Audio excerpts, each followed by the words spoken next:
Well, you all know what happened in Kenosha, Wisconsin, right? If you don't know, well, look it up. Three people were shot by this 17-year-old kid uh, carrying an assault rifle, who is part of some kind of militia. Two of those three who got shot died from those gunshot injuries. I'm not going to talk about what happened, what resulted in this shootout, and I'm not going to rehash those details because this is not about those things. You can look up those details. There are plenty of videos and reports on that. What I'm going to talk about is the racist mindset and how it works in American society. Remember, racists believe that their group, their ethnic group, is superior to other groups, right?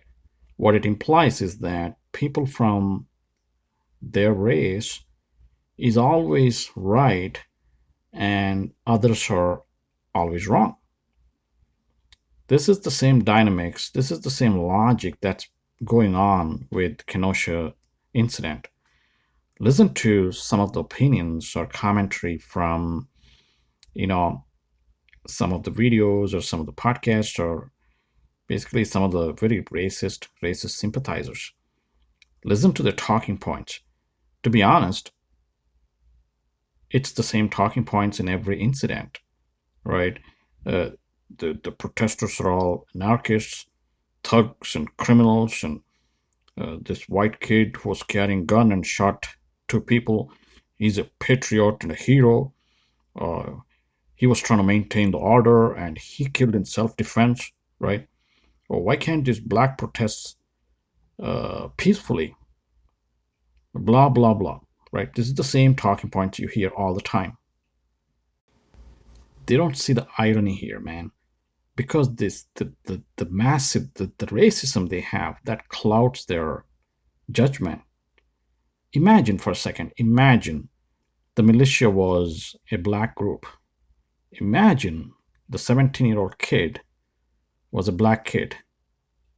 All right, imagine a 17-year-old black kid who was part of a militia that was predominantly or all black people, and he ended up killing two people during the protests.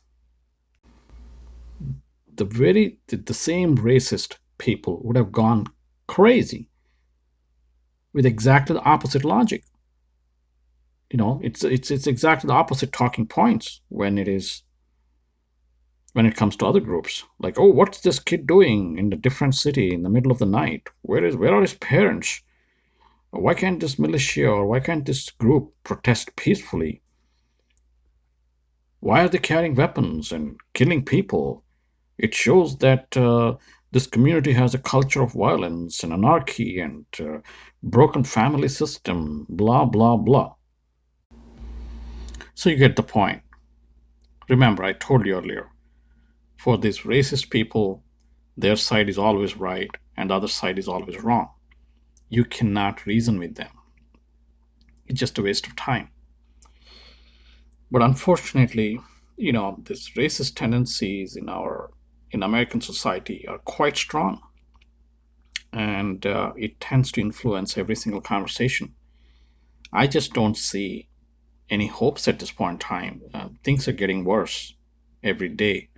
In fact, the presidential election cycle is going to make it worse because both political parties have an incentive to keep this going because they have their own vote banks, right? Because the Republican parties have their right wing nutcases, and then the Democratic Party has, their left wing vote bank. So they want to pander to their own groups, their own vote banks. So they don't want to slow this down. It's very unfortunate. It's very sad. I really hope that things start healing after the elections because election is going to be a major, milestone in this whole thing. Or maybe I'm just being too naive here to believe that things would get better. Um, things can get worse, in fact, based on who wins and who loses, right? Because if one side doesn't accept the results of the election and says, no, we didn't really lose it, uh, because the whole election is rigged and whatnot, then I don't know how this is all going to play out in the long run. So anyway, guys, stay safe, be kind to each other, don't be too judgmental about each other. So just be kind, do something good to each other. Talk to you soon.